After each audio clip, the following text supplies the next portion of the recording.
தித்திக்கும் தேன் தமிழ் திக்கட்டும் பரவட்டும் முத்தமிழ் நாடெங்கும் மணக்கட்டும். என் மனத்தில் தோன்றிய கருத்துக்களை உங்கள் செவிகளில் கொண்டு சேர்ப்பதற்கு என் உயிரோடும் உணர்வோடும் கலந்துள்ள அன்னை தமிழுக்கு 1000 கோடி வணக்கங்கள். நம் நாட்டின் எதிர்காலமோ விவசாயிகளின் உழைப்பு. நான் முதல்வராக ஆனால் என்பதே என் தலைப்பு. நான் முதல்வராக ஆனால் என்ன செய்வேன் என்று கேட்காதீர்கள், எப்படி செய்வேன் என்று கேளுங்கள். வார்த்தைகள் அழகாக இருந்தால் போதாது, நோக்கம் நேர்மையாக இருக்க வேண்டும். இயற்றலும் ஈட்டலும் காத்தலும் காத்த வகுத்தலும் வல்லதரசு என்று வள்ளுவ பெருமான் கூறியதை என் நெஞ்சில் அடியேற்றி மக்களின் நலனுக்காக பாடுபடுவேன் என்று உறுதியளிக்கிறேன். மண் வாசனை மன பொருளாக தந்த வேளாண்மை இன்று அழிவின் விளிம்பில் உள்ளது. விவசாய புரட்சி நான் கூற விரும்பவில்லை, செயல்படுத்த விரும்புகிறேன். வயலில் வேர்வை சிந்துபவன் வாழ்க்கையில் கண்ணீர் சிந்தக்கூடாதல்லவா? கண்ணியமிக்க காவல்துறைக்கு அதிக நிதி ஒதுக்கி சம்பளத்தை இரட்டிப்பாக வழங்கி லஞ்சமற்ற தமிழகமாக மாற்றுவதே என் நோக்கு.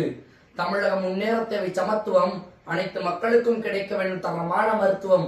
அனைத்து மக்களுக்கும் தரமான நயமான மருத்துவம் வழங்குவதில் என் அரசு தவறாதையா. தமிழகத்தை அளித்த பாதை இளைஞர்களையும் அளித்த பாதை, அதுதானே ஐயா போதை. போதை இல்லா மாநிலமாக தமிழகம் உருவெடுத்தால் அதுவே என் முதல் வெற்றி. உருவெடுத்தால் அல்ல, உருவெடுக்கும். குடும்பத்தோட கண்கள், அதுதானே ஐயா பெண்கள். ஒவ்வொரு பெண்மணிக்கும் அண்ணனாக, தம்பியாக, மகனாக, உங்களில் ஒருவனாக பெண்கள் பாதுகாப்பிற்காக என் குரல் ஒலிக்கும். பெண்கள் பாதுகாப்பிற்கு காவல்துறை அவசியமில்லை, நாம் பொறுப்பாக இருந்தால் போதும். காவல்துறை அவசியமில்லை. எதிர்காலம் வரும், என் கடமை வரும், அன்று தமிழகம் என்னால் இயங்கும். ஒரு தவறு செய்தால் அதை தெரிந்து செய்தால் அது தேவன் என்றாலும் விடமாட்டேன், அது தேவன் என்றாலும் விடமாட்டேன் என்ற வரிகளுக்கிணங்க எனது தலைமையிலான அரசியல் பங்கேற்கும் சட்டமன்ற உறுப்பினர்களோ அமைச்சர்களோ சட்ட ஒழுங்கு பிரச்சனைகளில் சிக்கினால் அவர்களை பதவி நீக்கம் செய்ய தொழில் கூட யோசிக்க மாட்டேன்.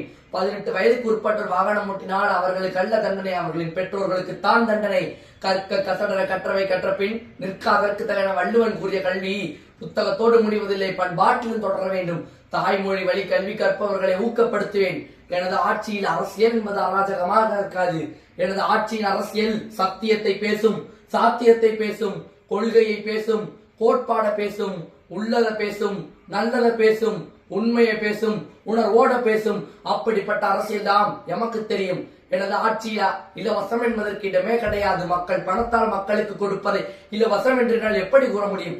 பொக்கும் எல்லா உயிர்க்கும் என்பதை அடிப்படை கொள்கையாக வைத்த அனைத்து மக்களுக்கும் சம உரிமை வாய்ப்பு வழங்குவதில் என் அரசு தவறாதையா. நம் நாட்டை இயக்குவதோ எது? நபரா?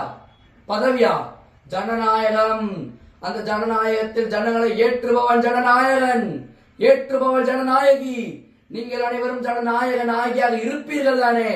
என்னடா இவன் அதை செய்கிறேன் என்கிறான், இதை செய்கிறேன் என்கிறான், செய்வானா என்று பார்க்காதீர்கள். நான் செய்வதைத்தான் சொல்வேன், சொல்வதைத்தான் செய்வேன். வழியில் தடையில்லை, நெஞ்சில் பயமில்லை, நோக்கம் நேர்மையாக உள்ளது.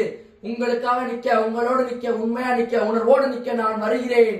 தமிழக முதல்வராக என வாய்ப்புக்கு நன்றி கூறி விடைபெறுகிறேன். வெற்றி நிச்சயம்.